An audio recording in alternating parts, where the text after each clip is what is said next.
Bloggo's POW. Okay, right, so it's time to have a look at the Peace Engine Mini. With me today is Dudley from Yesterzine. Hello. Hello, Dudley. This is going to be a two-parter, so we're going to do the TurboGrafx 16 side this week, and then next week we're going to do the PC Engine side. So we're going to go through these chronologically, but before we start, you've never had a PC Engine, have you? I have never owned a PC Engine, I have never played on a real PC Engine, and then I deliberately didn't look up anything about this machine once I pre-ordered it, because it's like getting an entire new console if I do that. So I've read up about none of these. All I've got is like 15 minutes of playing them, and I'm going to trip over some very famous games that I'm going to have hated, and we know that. Except, of course, you know, like Space Harrier, Parasol Stars are familiar to me for other reasons. Yeah. So, first thing I just want to mention is, like all these mini consoles, it comes with some filters and whatnot. I didn't like the filters. I don't know if you had a look at them or... I haven't touched them because drop stuff. I haven't touched them because I never like the filters, so I don't even bother looking. No, it's got yeah, it's got a scan lines function which looks nice, but it makes the picture a bit dark. It has got a TurboGrafx Express or PC Engine GT screen mode, which actually, having owned one, is incredibly accurate. And not in a good way. So that's it's interesting, but I can't imagine you'll ever want to play a game like that. But if you're a PC Engine completist, maybe that'll float your boat. Who knows? Okay, so we have the first game, which going through chronologically on the menu is Alien Crash. Now, obviously, pinball game, science fiction stroke horror sort of trappings. I liked it. I'm not a big pinball fan, but you've played more pinball than I have. I have. We demonstrated that in a challenge video at one stage. No, I also like this. I don't think it's the... This is my lack of PC Engine knowledge. I don't think it's the famous PC Engine pinball game. I'm sure I'm forgetting one. What's weird about this compared to like newer pinball games is it's a flick screen affair rather than trying to scroll, which is probably the smart idea on the hardware. But the one problem I had with this is it does it very, very quickly. It does, and you lose track of where the ball is when it flicks backwards and forwards. Yeah, a scrolling table is preferable. And this more than most, the other obvious flick screen one is Kirby's Pinball Land on the Game Boy, and for some reason that's less confusing. I think because the way this fires balls out at times. Yes. So that kind of threw me a bit. That said, physics-wise, it's pretty much the only early one other than the obvious Pinball Fantasies that appears to have physics worth a damn. So at least it's playable today. So it's definitely worth trying if you any pinball love. As a precursor to this, I do own and have played several times Devil Crash on the Mega Drive, which is related to this. It's the same developer, I believe. But I've definitely put more time into playing this than I don't think I ever have done on the Mega Drive games, so that's always a nice thing, I suppose. I wonder if it's that one I remembered and thought that was a PC Engine port or something. Yes, it could be. It could be on the PC Engine as well, and my brain may have well have forgotten it. We mentioned something about being professional earlier. Yeah. I mean, my whole thing here is doing no research, so that's my excuse. And talking of no research, which brings us quite nicely onto the next game, which is Blazing Lasers. And the reason I bring up no research is because the Japanese name for this is Gunhead, and oh god, and the Gunhead logo on the PC Engine cover is identical to a Japanese live-action movie called Gunhead, which I can never see a relation to the two. But people say, "Oh, it's the movie of the game or the game of the movie." No, they're completely different. They've got nothing to do with it. But getting beyond the point. Yeah, Blazing Lasers, I think is a good shoot 'em up. So we're into 1989. Crush was 88. That I noticed. Yeah, I was significantly less awful at this than a lot of shooters, and I've developed the theory that, and don't tell me it's an easy game, don't ruin my day. It's an easy game. I can do shooters that scroll up better than sideways, apparently. That's what we're learning here. I am legendarily poor at shooters. We had this discussion. And my theory is, being a driving game fan, it's that I'm kind of tuned to forget about things as soon as I pass them, which is, of course, right when they turn round and slide straight up your arse in a shooter. Yeah. But yeah, I did get a reasonable way into this, slightly stymied by quite long checkpoint gaps, I thought. And very long levels as well. Yeah. You'll notice that with there's this Soldier Blade and Superstar Soldier on this console that all have the same thing. They've got very, very long levels. So from that, they're coming on to Dungeon Explorer, which it's a Gauntlet clone, really, isn't it? Of sorts. It's starting with exactly what it says on the tin, though, isn't it? Yeah. You're not going to be complaining to Trading Standards about that one, are you? I mean, the first note I have on Dungeon Explorer, I don't know why I wrote Dungeon Crawler, is that one of the first conversations it has is it tells you to go see the king in the rear room, and, you know, obviously there's an immediate 20 minutes of me giggling before I got any further into that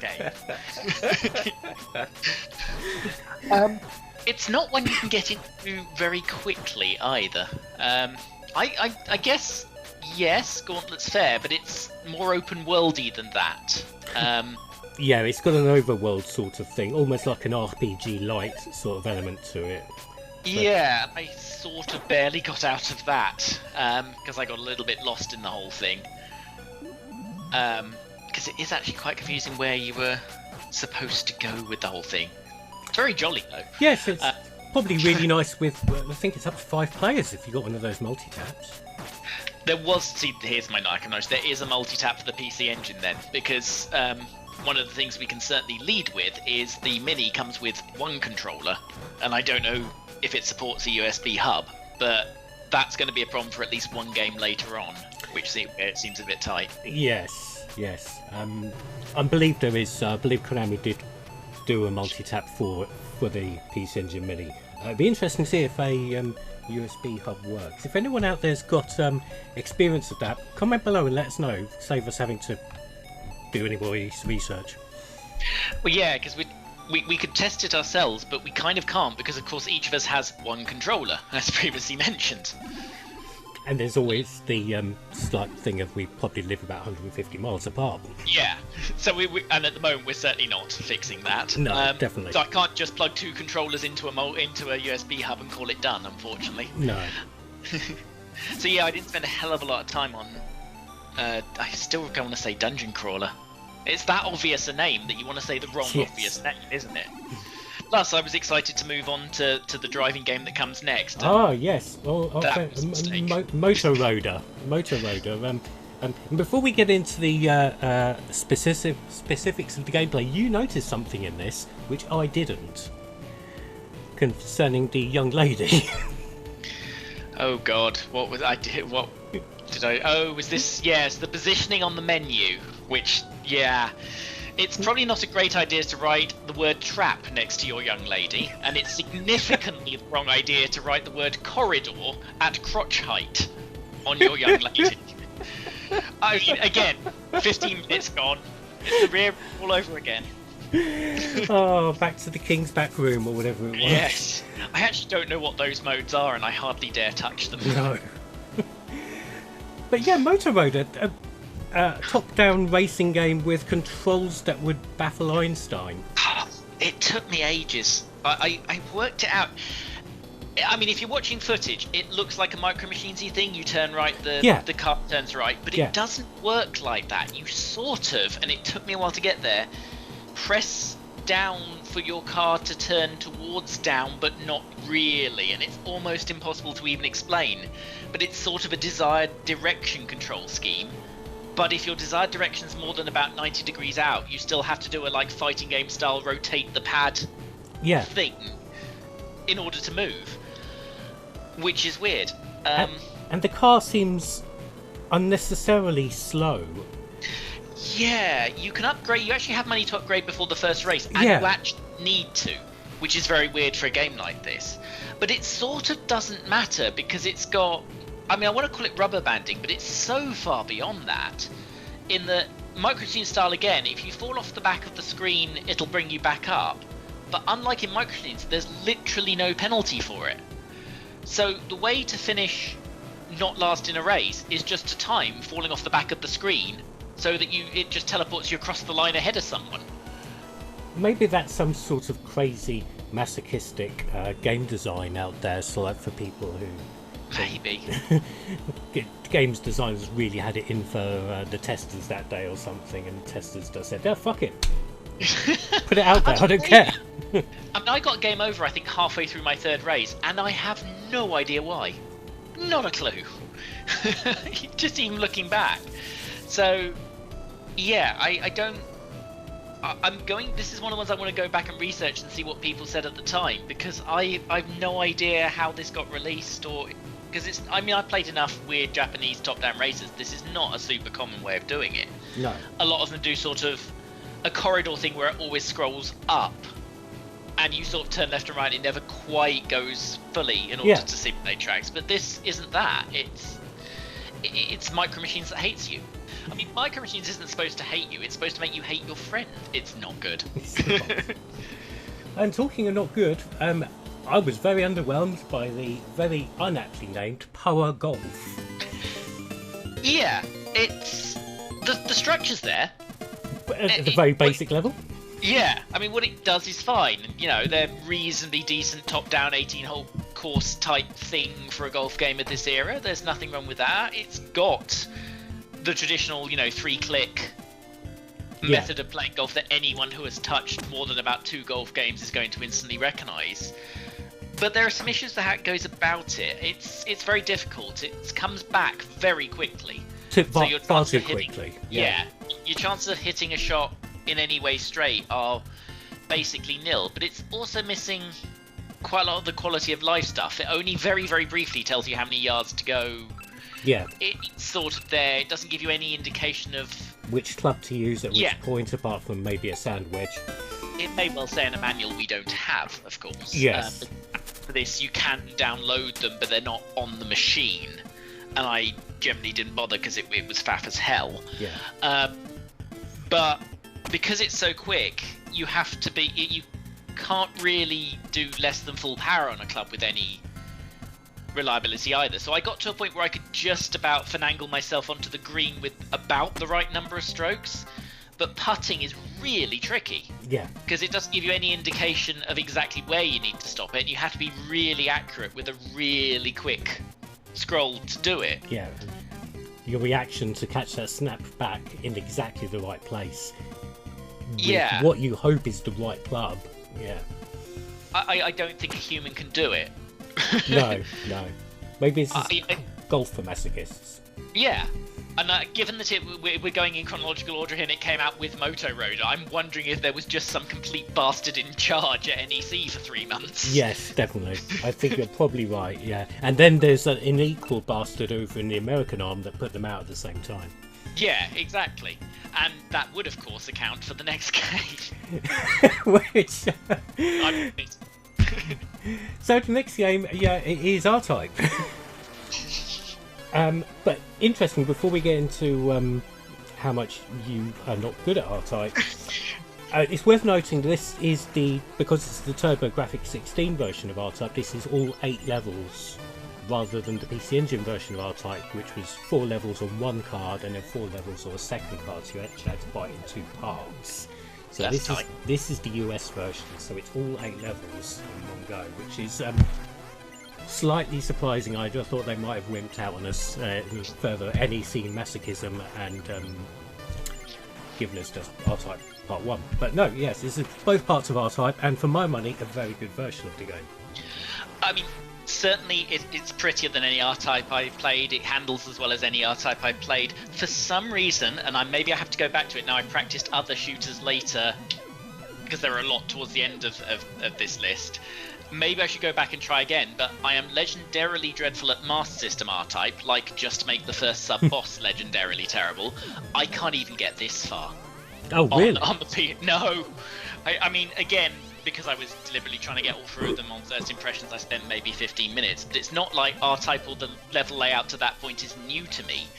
And yet, I was just that bad.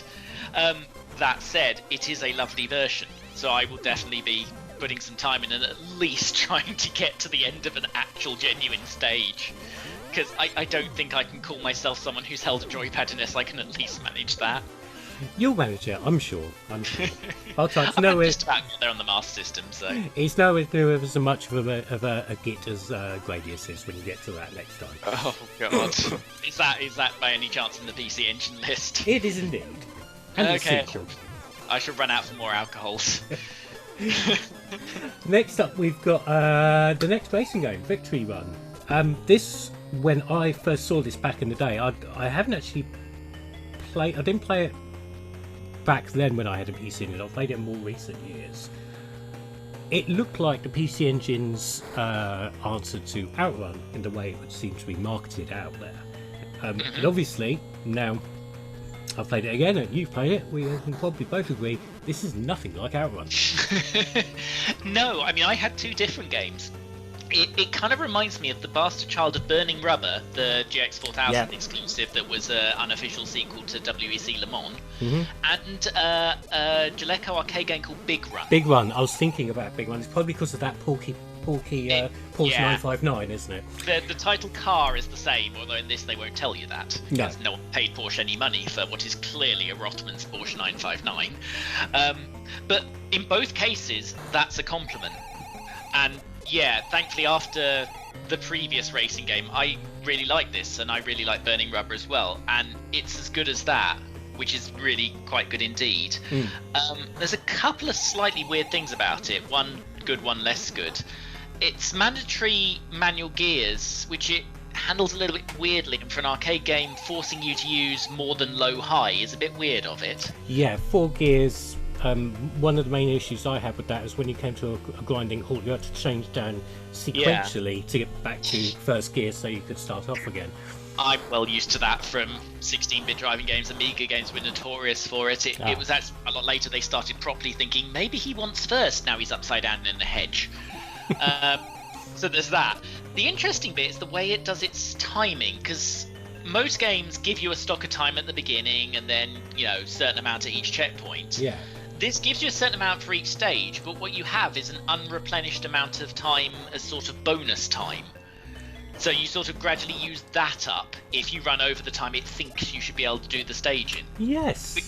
It amounts to the same thing, but it's quite a nice way of showing it, because it gives you more of an idea how behind you are. Fair. That's also pretty masochistic. There seems to be somewhat of a... NEC really didn't like us much, did they? Yeah. I'm sitting here watching the track mode, actually, and I think they're trying to be the Paris-Dakar Rally. Because if you're watching it, you've got the trucks and the bikes and the cars, and that's kind of a big thing of that event, that those are classes in pretty much the same routes. So I wonder if that's what they were thinking. Yeah. It certainly sort of deserty vibe to most of it. Although the time of day changing is nice. So, what's next? So you have a nickname for Chew-Man Fu, don't you? The Adorable Bomberman. Adorable Bomberman, yes. This was before I noticed Bomberman's on the damn machine. But it's not quite the same thing, though. No, it's like, almost like one of those halfway between Bomberman and something like Sokoban. We've got to roll these balls into certain places, but you can't get stuck like you do in Sokoban. So, and of course you've got the little monstery things to push the balls over, and I think this is really nice. I'd never heard of this before. No, I've got a PC Engine Mini. Very, very nice. It's sort of pretending to be a puzzle game, and it is, but it's very much an arcade puzzle game. Yeah. It's not just a case of working out what you're supposed to do, you need to somehow pull it off. Because, of course, those enemies are trying to pretend that they're not Sonic the Hedgehog before he was famous. And they're running around the maze as well, so you can't just think, okay, I'll avoid that one. You've got to watch their patterns and then move like hell. Yes, but very interesting. And I like the way that you can steer the ball in certain directions. If you cock it up and you've steered it in the wrong direction, you can actually then spin it a bit so it comes back on itself. and the little breakable walls, and the fact you can also kick the ball, except of course, because the point of the game we haven't mentioned is to get the balls into the appropriately coloured holes. If you kick the ball, you've now got to go and retrieve it. And hopefully another Sonic the Hedgehog stunt double won't respawn in its place. I'm convinced that was his job before he was famous, and then Sega gave him his big break by putting him in on someone's dashboard, of course. That's right, yes. Because that was his first Sega appearance. That was his first Sega appearance, and ironically, it was a cross-country race, maybe a bit like the Power to Dakar Rally. It was, although really not a good game, Radmobile, unfortunately. No. What we got next? Oh, God. JJ and Jeff. What's the actual... I am on solid ground. Are these famous in Japan? No, these are not, but the original game was called... Oh god, it's on the tip of my tongue. This is where I should have done some goddamn research. But the original Japanese version of this did have two Japanese celebrities in it, and then of course to be anglicised to the Western market, they changed it to JJ and Jeff. To generic American talk show host type characters. Right, but in Japan that makes sense. They were actually celebrities. Because it feels like it wants you to know these people, and that's why it works. Yes. So that's why why it feels like that. Which also explains some of the slightly interesting translation. Like in the story at the very beginning, it says, "A very rich man has been kidnapped," and it's like, quick, panic, this is the worst thing that can possibly happen. And I don't think it was supposed to be satire, which it really sounds like. Yes. Hold everything, rich bloke in trouble.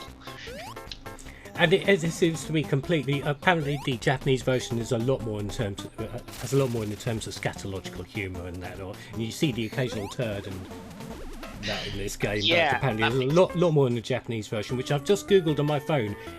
Kato-chan and Ken-chan. So I don't know, but I'm sure the Japanese do. Yeah, loosely based on the then popular comedy television show Fun TV with Kato-chan and Ken-chan. It does feel comedy double act, and it kind of... I mean, I'm not suggesting it's necessarily a great game if you know them, but it really feels like it shouldn't exist in the current form. I think maybe we should do a Kickstarter and have maybe a Two Ronnies version of this. Were you going first with this one, is it? It's the first thing that came to mind. I can see it, actually.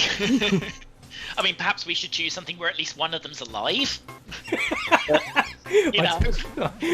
I don't know, it might be easy if they're dead. But yeah, I mean, if you watch the track mode, it's got a bit of a Japanese comedy double act feel to some of the deaths. The controls are a bit weird. It's very floaty. I think it's supposed to be a platformer. I think you're mostly supposed to avoid things rather than hit them, although you can kick. But it's one of those 8-bit platformers with the sort of the inertia style controls that went a bit out of favour. Yeah, and I can't stand that. I mean, you say you're bad at shooters, I'm really bad at platform games. I sort of got somewhere in this, although I think, it was... I gave up at the point maybe 5-10 minutes in after a couple of goes, where you have a virtually impossible to make completely blind jump. Oh yeah, I think I got to that bit. And no. So that was a problem. Until then, I kind of got it just through repetition of getting to that point and trying to figure out what the hell I was supposed to do. But I'm not fond of blind jumps at the best of times, which is one of the many reasons I could have a lengthy rant about Rick Dangerous at this point. But that didn't help. And there are definitely better platform games to come. Definitely. Next up is something I'm really surprised. I didn't think I was going to enjoy it, and that's Military Madness. Best way to describe it, it's a proto-Advance Wars, if you like. Exactly the name I had down. Yeah, I played a lot of Advance Wars when the GBA came out because I was working away at the time, and so in hotels a lot, so long strategy game was a good thing. It's very much like that, and I'm starting to be a little suspicious someone did some copying. Yeah, it's a very, very good strategy game. It's basically scissors, paper rock sort of element that some elements of Advance Wars had. Yeah, It's got a little bit more to it because you've got the attack and defense for units being different, but also it knows about being on a hill, giving you a strategic defense advantage and so forth as well. So you've got at least something to work with rather than just being sort of the basic versions of these kinds of games that don't have that kind of thing always seem a bit luck based, and this at least gives you something to avoid that being a thing. Yeah, so it's surprisingly a pretty solid game, and one that's a bit of a unusual pick to go on a console like this, but a welcome one, I think. Yeah. The only thing is the UI is a bit 1989 in places. It'll quite let you set up something and then say you can't do that. Yeah. Well, grey it out for me, please. Yeah, that's right. Not exactly but June. that's the worst you can Not find. exactly. I don't know, June 2, is it? Yeah, I mean, to be fair, much later than this, RTSs were making the same kinds of mistakes. So just old syndrome. Cut that bit out as well. Yeah, I've been. I'm busy drinking because this is a lot of talking. But yeah, same here. I've done this much talking in a while, which makes sense. Right, next up, we've got Newtopia. Have I pronounced that correctly? And it's Zelda, isn't it? It's NES era Zelda. The princess has been kidnapped, and someone's also stolen 8 Chaos Emeralds. I mean, medallions. It's swiping from everywhere basically. Although actually it predates Sonic, doesn't it? So I shouldn't say that. But it's the NEC Zelda. Yeah. It's doing for them what Golden Axe Warrior was supposed to do for the Master System. I mean, literally, like 2 seconds into the game, you go into the second identical NPC house. They all live in the same house carved out the rock. And he basically says, like someone has put, "It's dangerous to go alone, please take this," into a thesaurus and done the best they could. It's as perilous to walk in this direction without a friend. I forget the exact phrasing. I would be grateful if you accepted this weapon. Yeah, it has the same problem Golden Axe Warrior has that Zelda doesn't have for me, in that it's very easy to be positioned wrongly so that enemies can hurt you and you can't hurt them. Yeah. Zelda's much better at sort of making it obvious, it's enforcing a grid system better where you can at least fairly easily go on an even kill with the enemies, but I found a lot of the time I couldn't get the exact right amount vertically on the screen to jab them with my dangerous to go alone sword. Yeah. But pretty, and again, a nice thing to have on here.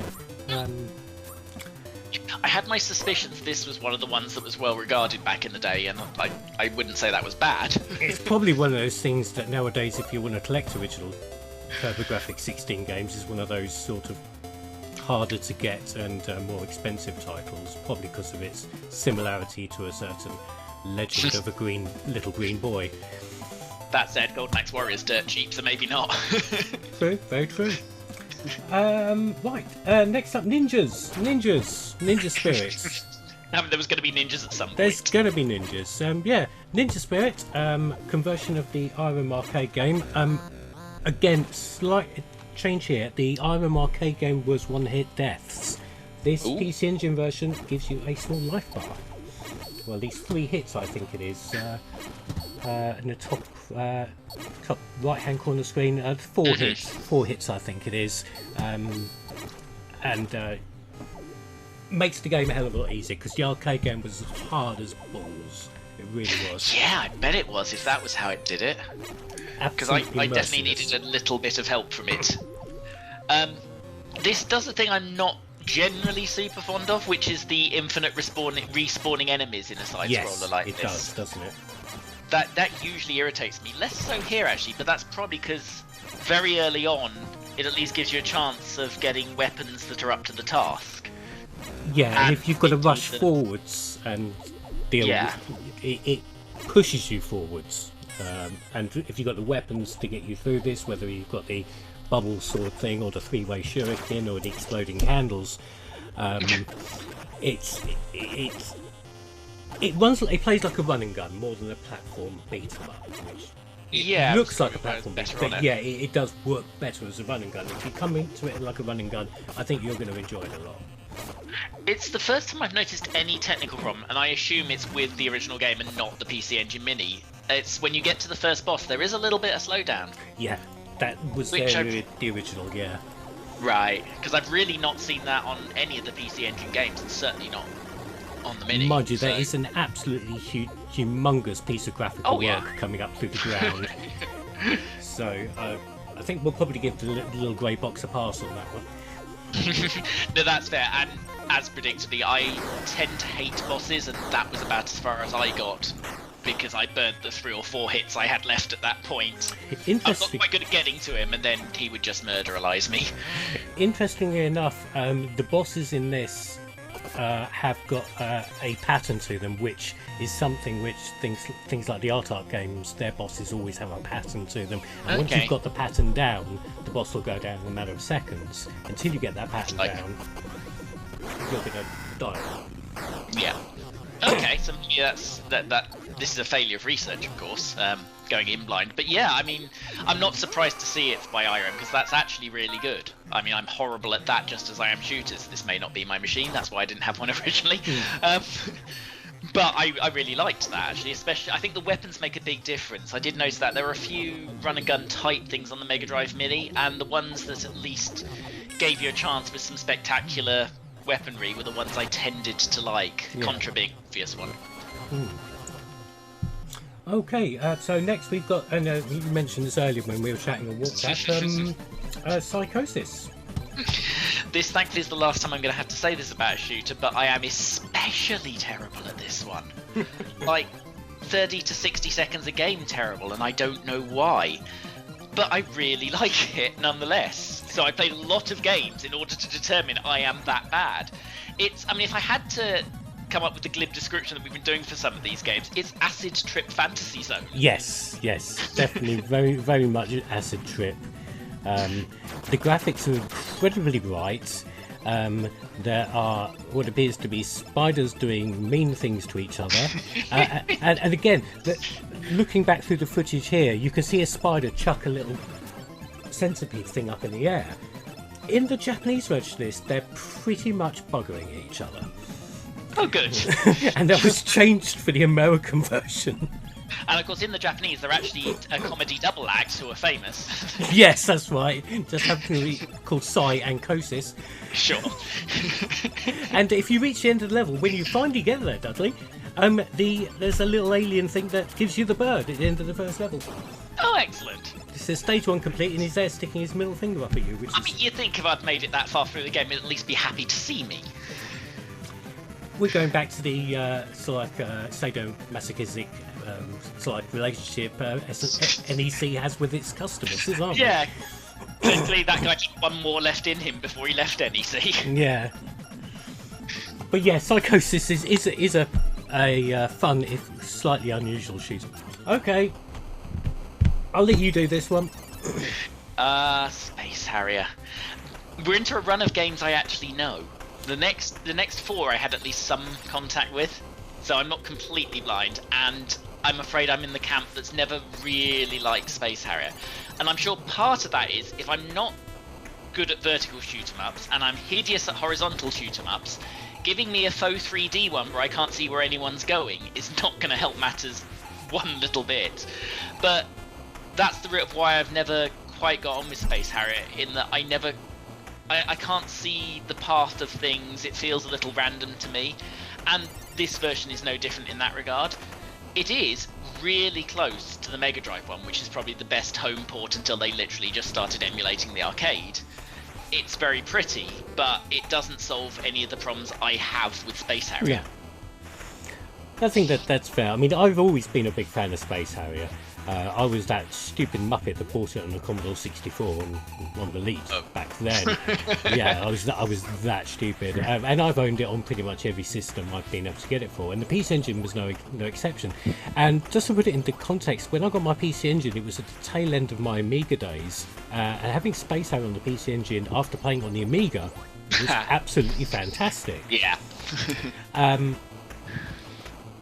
And then, of course, I don't think it was better until the 32X and the Saturn versions came out. But yeah, I think you're spot on here. It's decent version of Space Harrier. It's not going to win you over if you don't like Space Harrier.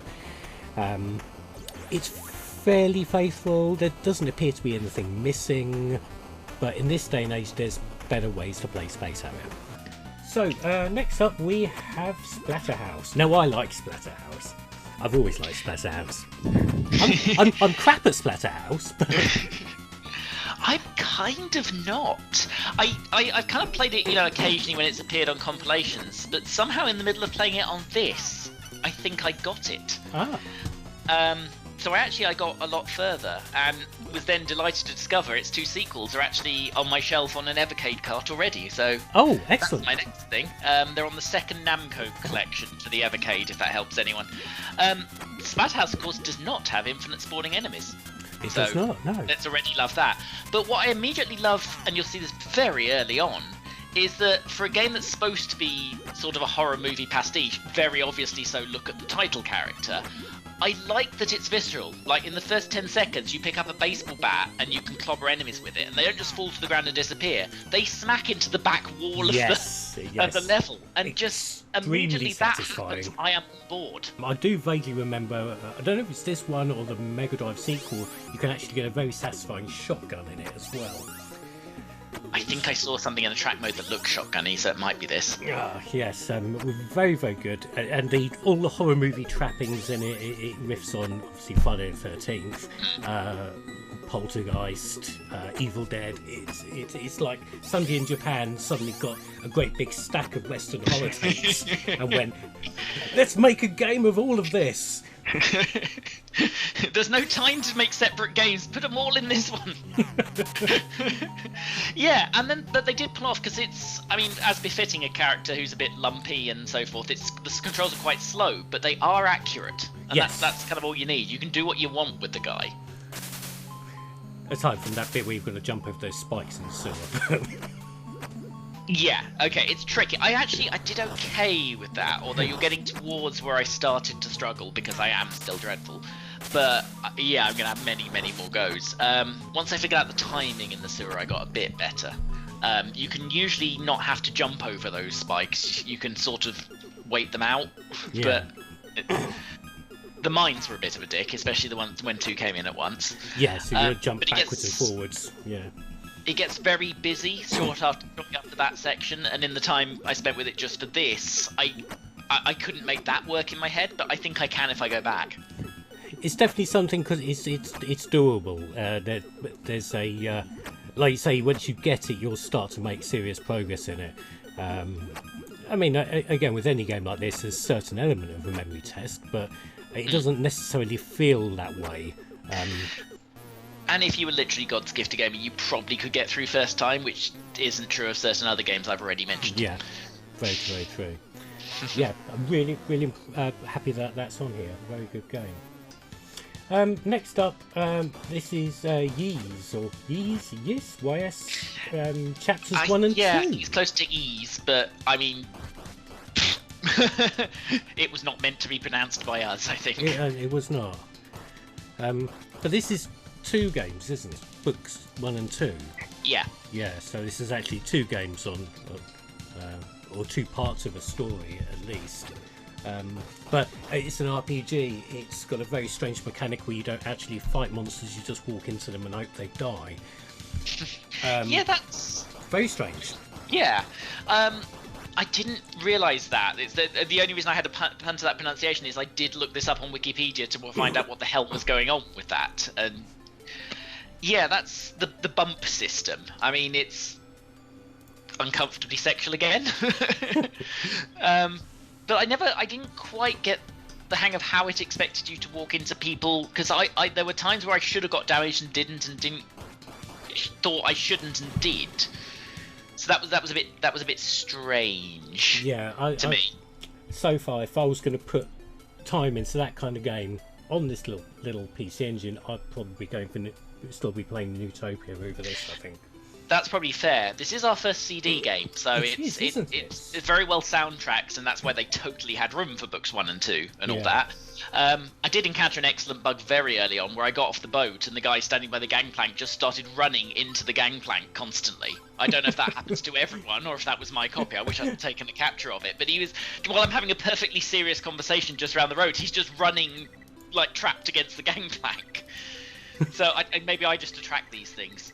The one problem I had with it early on is it tells you to go see someone, and they tell you, great, go buy a sword, armor, and shield, and there is no set of those that I found that you can afford. So you have to choose one of them to have and bugger off into the game world. I managed to buy a sword. Yeah. But yeah, I don't think I didn't went for the shield. But so I wasn't. It's sort of an enforced grind very, very early on just to start the main plot, which seemed like a bad decision. And I never quite got enough money, because it's quite a lot of money to have all three. And bumping into enemies isn't as lucrative as you might think. No. It's like pickpocketing on the tube, but in, Japanese RPG form. There's my analogy. That's a good analogy, that works. Sexual conversations continue with a Bonk's Revenge. Yeah, there's a name they changed for the English language releases, at least a bit. Although I guess, given this is TG16, it was Bonk in the US then, was it? The Japanese version was called, what was it called? PC Genjin, I think. Yeah, but the character was called Bonk, wasn't he? Yeah. I guess because it wasn't the PC Engine in America. In Europe, I think it was, and it was called PC Kid in English. Yes, I had it on the Amiga. There was an Amiga version BC of it. Kid. Oh, was that BC? Yeah, they did, because no one would know what PC Kid is in an Amiga. They'd think it was some weird conversion from DOS.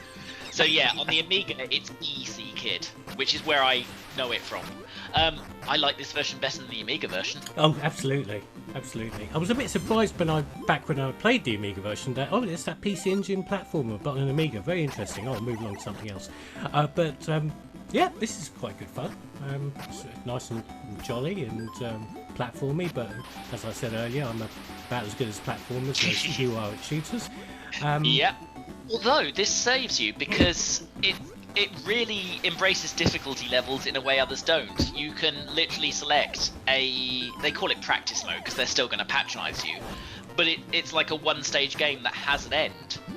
Yeah. Which is actually really nice, and I chose that and completed that in my quick playthrough, in which it had more interesting ideas than most platformers.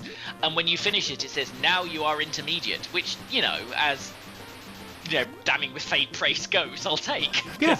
I know it in my heart to be true. Well done, you've upgraded to being intermediate at a 20-plus-year-old Japanese console game.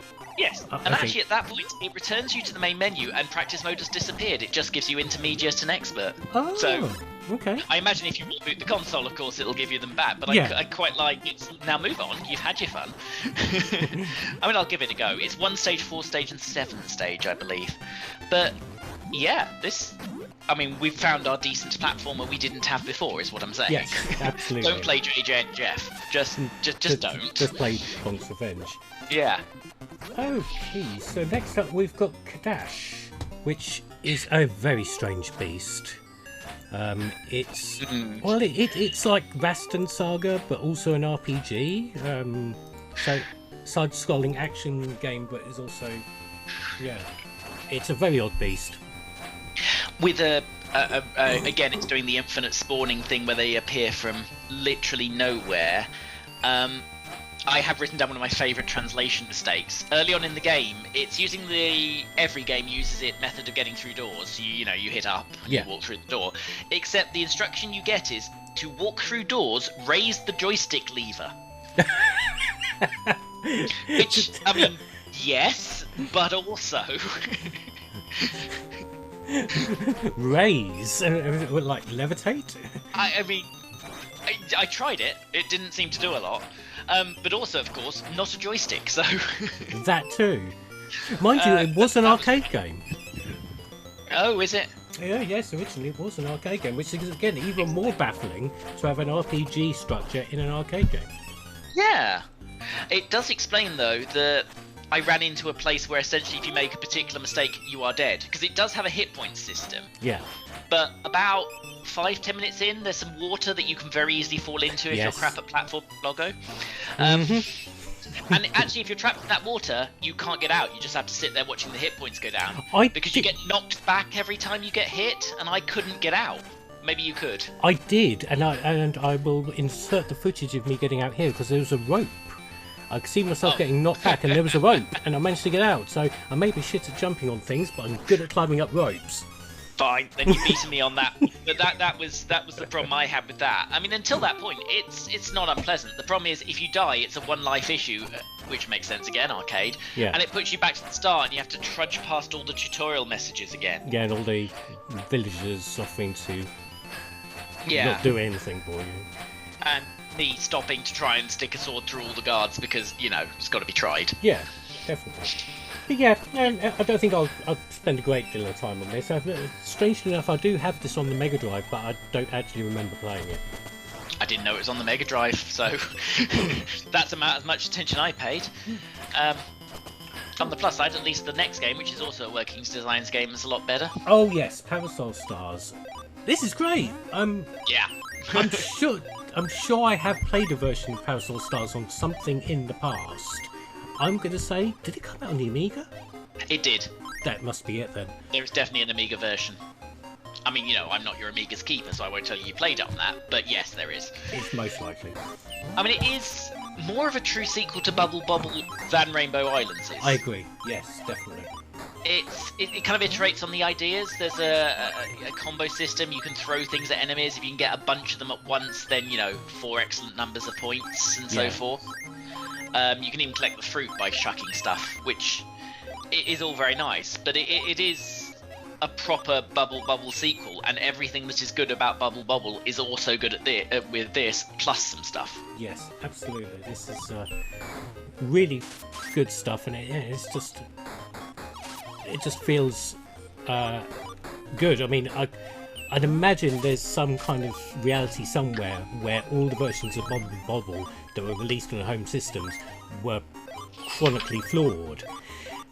Luckily, I don't think that reality happened, but playing this just makes you remember how good Bubble Bobble feels. Oh yeah, but this has that too.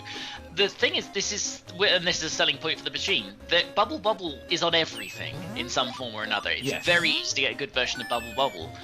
I don't own a home version of Parasol Stars until this, and I'm not sure everyone would unless they're still hanging on to that Amiga version, because I don't think it got as many home conversions. I don't know of a Mega Drive one. You'll probably tell me otherwise. I don't think there is.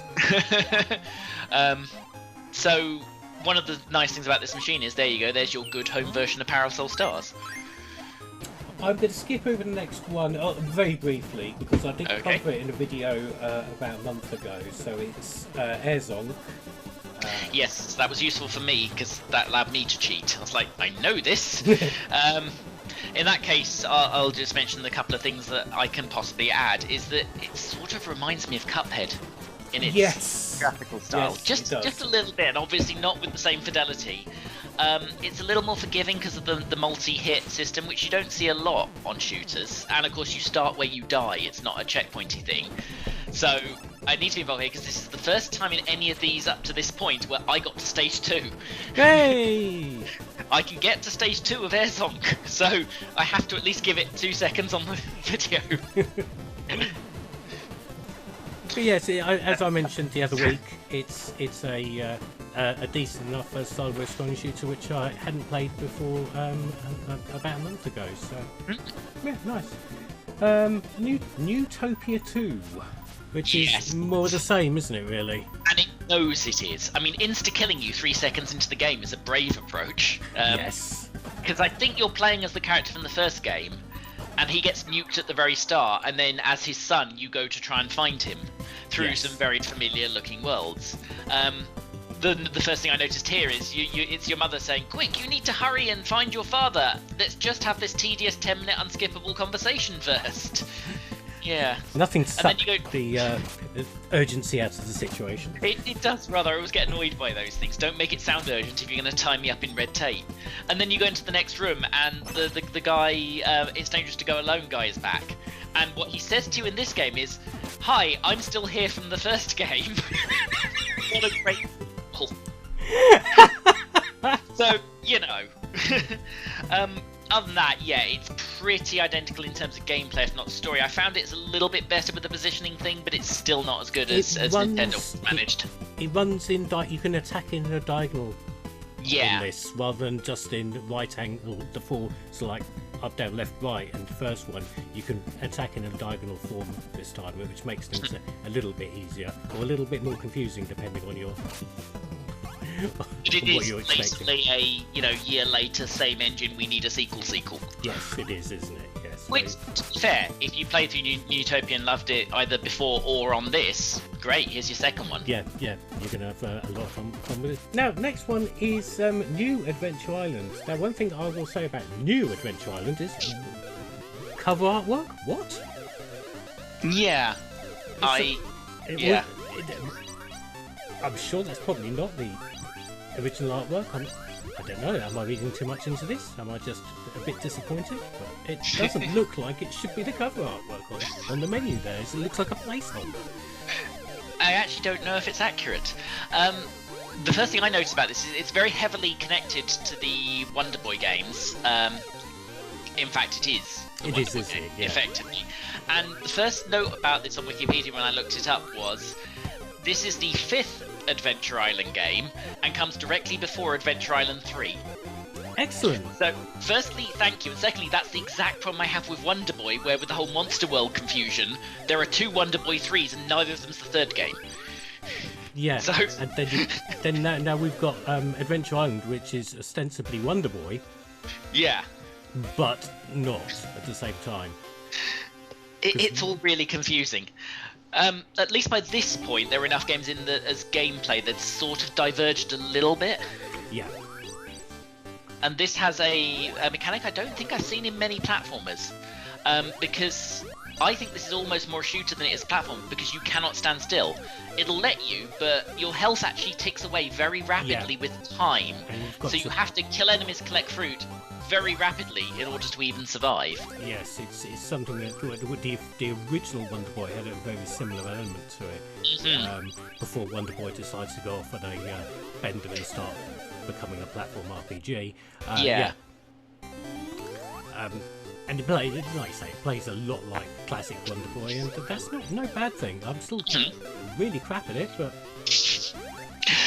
and me too, just because I'm not good at being hurried through levels. It's probably one of the same problems with shooters. So yeah, I got a decent distance into this though.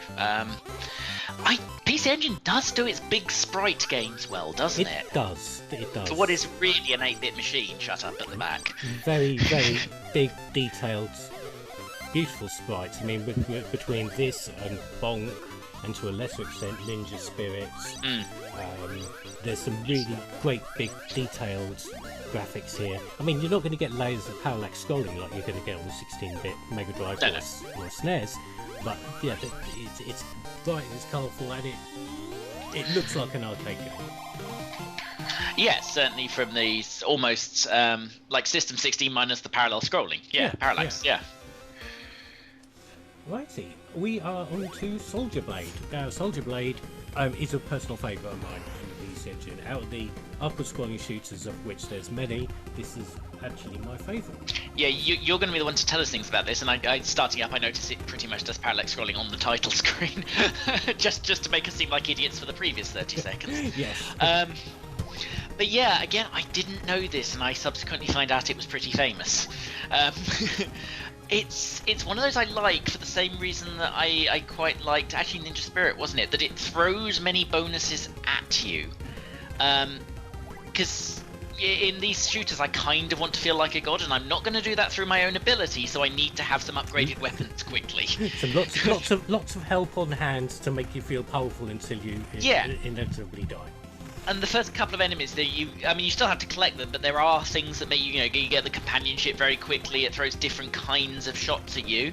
Has a slight problem that I immediately forget which of the ships is me, and thus the one I'm really not allowed to get hit.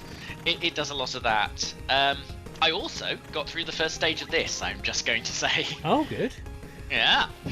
It's which is quite a long stage. So a I'm very actually long quite happy. stage. That's what I was going to say. Like Blazing Lasers before. Yes, it's a very long stage. I've not got a great deal to say about this because it's one of those games I just really like, and I can't really form much of an opinion on something I can't complain about. So, I mean, I can find something, I'm sure, but not a lot.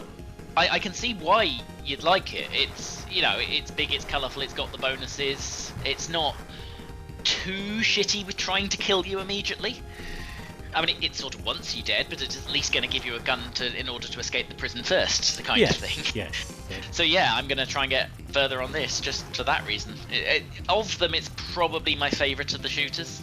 Yeah. But maybe that's because having played like 16 of them in a row, working my way through this over the last week, it might be just the one I'm okay at. And we have moved on to Bomberman 93. Yes. So... but don't worry, because the plot's pretty simple. You don't have to have seen the first 92. Oh, that's good then. Yeah. Oh god, I have to. Sorry. I know. Somebody had to do that. It's Bomberman. It's got a for want of a better word, a campaign mode on it, where you work your way through the levels, and I imagine there's bosses at the end of each world, and you pick up more bombs and more power-ups, and if you're anything like me, you trap yourself in a corner and blow yourself up. Yep. Constantly. Yeah, I've done it so many times. This is the one I alluded to earlier, where it's a big shame that there's only one joypad with the system as shipped. You can buy one, I believe. Because Bomberman is just not a single-player game. I mean, it's not unpleasant, but it's not what it's for. No. Bomberman is for blowing up your mates. Yeah. Ideally, 4 of them. Because I assume this is why I was asking about the multi-tap, because I assume it supports 4-player, because it's not a Bomberman game unless it does. And that's where you have Bomberman. You trap your mates in a corner and blow them up. Yeah, that's right. And so I can understand they had to put a Bomberman on, but as shipped, it's not as good a game on this system as it should be. Yeah, and that's down to a hardware limitation rather than a software one. But it's nice. I mean, one thing that, again, somebody out there might want to try this. I have been too lazy to do that. Do any other USB joypads work on the PC Engine, maybe? That is a fair point. I have a collection of them from various consoles. I can give that a try at some point. Easy. My last game, which is Lords of Thunder, which I had a copy of. The PC Engine CD has no copy protection. So I have played this, I've had a copy of it, and I thought it was okay. A lot of people rave about it. And it's like, oh, you love shooters, you're going to love Lords of Thunder. Meh, it's okay. I've played better. I mean, I'm inclined to like it, because again, I'm not quite so dreadful at it. I do appreciate the in-game shop immediately, so you can, and that if you continue, you get the money you were collecting during the game. Yep. Which is quite nice, and I mean, anyone who knows me will know that I always have a soft spot for any game where I can yell, all the fire, all the time! So I just went down the fire track straight away. But, yeah, I mean, it's nice, it's busy, it's not as much fun as Soldier Blade. No, it's not, and for my money, there are a couple of other sideways scrolling PC Engine CD shooters that I would probably have prefer to have on here. There's a very similarly named Gates of Thunder. I think is a better game. Unrelated? Yes, unrelated as far as I know. Okay, fair enough. More of a space science fiction shooter rather than this fantasy metal shooter. I quite like the call in an end of level boss to be your I mean, they call them elementals, but they're basically the kind of thing you'd normally have to shoot, that you can briefly call in to get yourself out of a tricky situation, like early in the first level where a sodding dragon suddenly appears. So that helps you out. But yeah, I mean, I like it. It's not my favourite shooter, so I'm not surprised that your verdict is you like it, it's not your favourite. Yeah. I'm not sure what being on CD is giving this. I'm not sure I'm recognising what being on CD allowed them to put in this, unless it's just amount of graphics, like the various types of elemental damage. I'd imagine there's going to be that. The graphics are very, very nicely detailed, and of course you have got a Red Book Audio heavy metal I guess soundtrack, that's that. which was a big selling point at the time. I guess that was always the lazy way to do a CD game, wasn't it? The Mega CD was plagued with a few of them. Slap some Red Book Audio and ship it. Yeah. On for the same price as the cartridge version, despite the fact the CD costs you 70p and the cartridge 15 quid, you know. Yeah. And it may be a bit of that. It might just be, well, these CDs are cheaper, let's do a CD version. I assume you know there wasn't a cart version then, because I was going to ask that question. Yes, there wasn't a cart version of this. Thankfully enough, at the moment, because we're only on TurboGrafx 16 games, we don't have to talk about system cards yet. So we've reached the end there of the TurboGrafx 16 games. So those were the games launched in North America. I suppose the only thing to say thank you, Dudley, for joining me. No problem, dude. And next time we'll be attacking the Japanese side. Yes. I'm expecting a lot more there, where I'm basically making up my own English words and it going very wrongly. I think that's probably going to be a good way of dealing with it. And that's the thing to mention quickly, is that a lot of the Japanese games are Japanese games, and some of them possibly might be unplayable, so you might want to base your decision to buy the machine mostly on what we've seen today, rather than the potential of some of the Japanese ones, although I'm sure a few of them will work.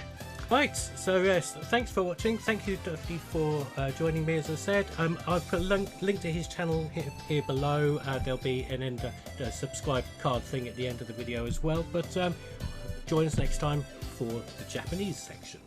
Subscribe or naff off!